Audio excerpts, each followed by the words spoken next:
High বন্ধুরা, দেখো আজকে আমাদের কি রান্না হচ্ছে। এই দেখো বন্ধুরা, মাংস রান্না হবে, তাই আলুটা ভেজে নিয়েছি, তোমাদের সামনে দেখাচ্ছি। আর এখানে দেখো মাংসের মশলা, রসুন কুচি, আদা কুচি, আর এখানে দেখো পেঁয়াজ কুচি আর লঙ্কা কুচি। আর যে প্লেটটায় রেখেছি এই প্লেটটা কেমন লাগছে তোমরা কমেন্টে জানিও।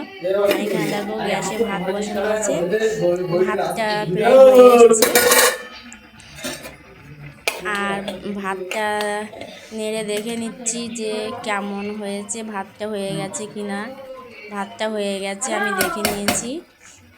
এবারে ভাতটা নামিয়ে নেব।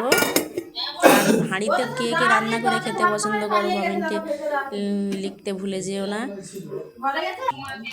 আর দেখো মাংসটা কি মাংস তোমরা হয়তো কমেন্টে লিখবে, ওই জন্য আমি বলে দিচ্ছি এটা দেশি মুরগির মাংস। আর এখানে দিয়ে দিয়েছি আমি ওই যে মশলাগুলো দেখালাম, পেঁয়াজ কুচি, আদা কুচি, রসুন কুচি আর লঙ্কা কুচি।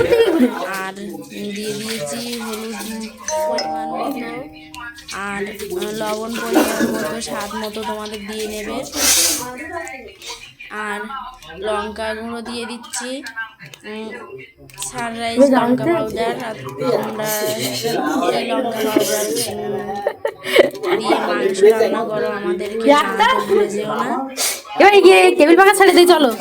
আর আমাদের নতুন নতুন ভিডিও করছি, তোমাদের কেমন লাগছে আমাদের বলো কমেন্টে। আর দেখো এখানে সর্ষের তেল দেওয়া হচ্ছে, মশাল তেল গ্রাম থেকে নিয়ে এসেছি। এটা দিয়েই মাংসটা আজকে মিক্স করে নেব।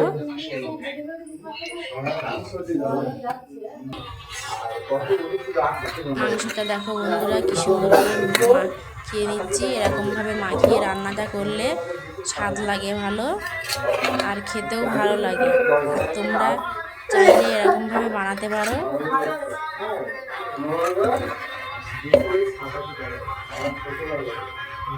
মাংসটা কালারটা দেখো বন্ধুরা কি সুন্দর দেখাচ্ছে। কিন্তু আমরা বলছি বলে তোমরা যেন বলো না যে আমরা করছি বলে ভালো বলছি। ভালো হয়েছে কিনা তোমরা লাইক কমেন্ট শেয়ারে জানিও আমাদের। আর যদি খারাপ হয় তা তোমরা আমাদের কমেন্টে লিখো, তাহলে আমরা পরবর্তীকালে আরও ভালো রেসিপি নিয়ে আসতে পারবো, ভালো রান্না করতে পারবো, আরও ওপরের দিকে এগিয়ে যেতে পারবো। আর তোমরাও কিভাবে মাংসটা মাখিয়ে রান্না করো, নাকি এমনি মশলা ভেজে নিয়ে রান্না করো, আমাদেরকে জানিও। আর আমরা নতুন নতুন ভিডিও করছি, যদি কোনো ভুল ত্রুটি হয়ে থাকে ক্ষমা করে দিও।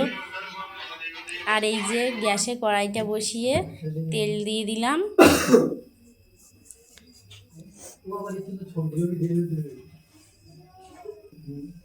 তেলটা গরম হচ্ছে, তেলটা গরম না হলে তো দেওয়া যাবে না। ওই জন্যে তোমাদের পরিমাণ মতো তেল দিয়ে নিও, আমাদের পরিমাণ মতো আমরা তেল দিয়ে নিয়েছি।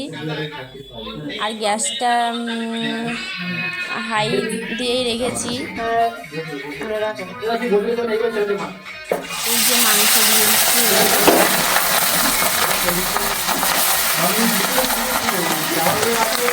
মাংসটা অল্প অল্প করে ছাড়ছি, নাহলে তেল ছিটকাবে। তোমরা তো জানো, তোমরাও রান্না করো, আমরা একা রান্না করছি না।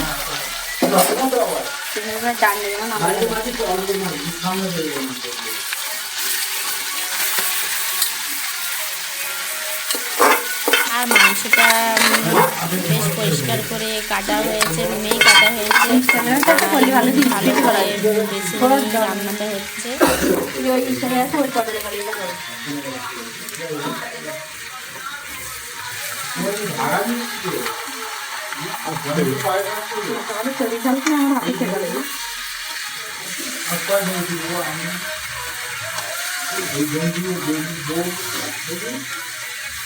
বন্ধুরা, আমরা নতুন নতুন ভিডিও করছি, তোমাদের কেমন লাগছে আমাদের কিন্তু জানিও।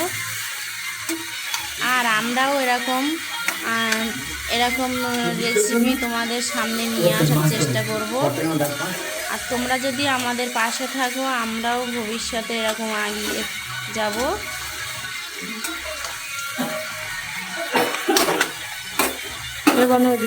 মাংসটা এবার একটু ঢেকে দেব, দিলে একটু সেদ্ধ হয়ে যাবে। এবারে ঢাকনাটা খুলে দেখো বন্ধুরা,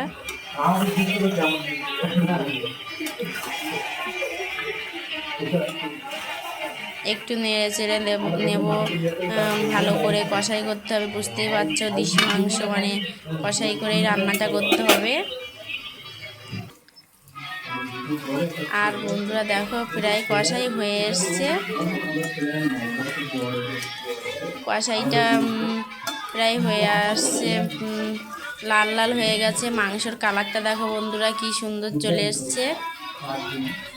কালারটা কেমন হয়েছে তোমরা কিন্তু আমাদেরকে জানিও।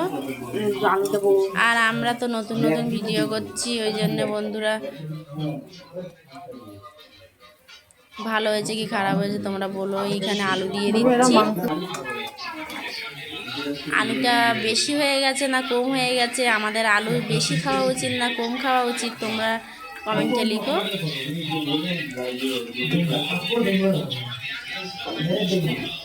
দেখো ভালো করে মাখিয়ে নিচ্ছি। মাংসর থেকে কত তেল বেরোচ্ছে দেখো বন্ধুরা। আর এবার এই জল দিয়ে দিচ্ছি, মাংসটা কষাই হয়ে গেছে। মাংসটা কষা হয়ে গেছে, জল দিয়ে দিলাম পরিমাণ মতো। দেশি মাংস সেদ্ধর ব্যাপার আছে, তোমরা তো জানোই, তোমরাও রান্না করো। রান্নাটায় যদি কোনো ভুল ত্রুটি হয়ে থাকে তোমরা ক্ষমা করে দিও, আর কমেন্টে জানিও, তাহলে আমরা পরবর্তীকালে আরও ভালো করার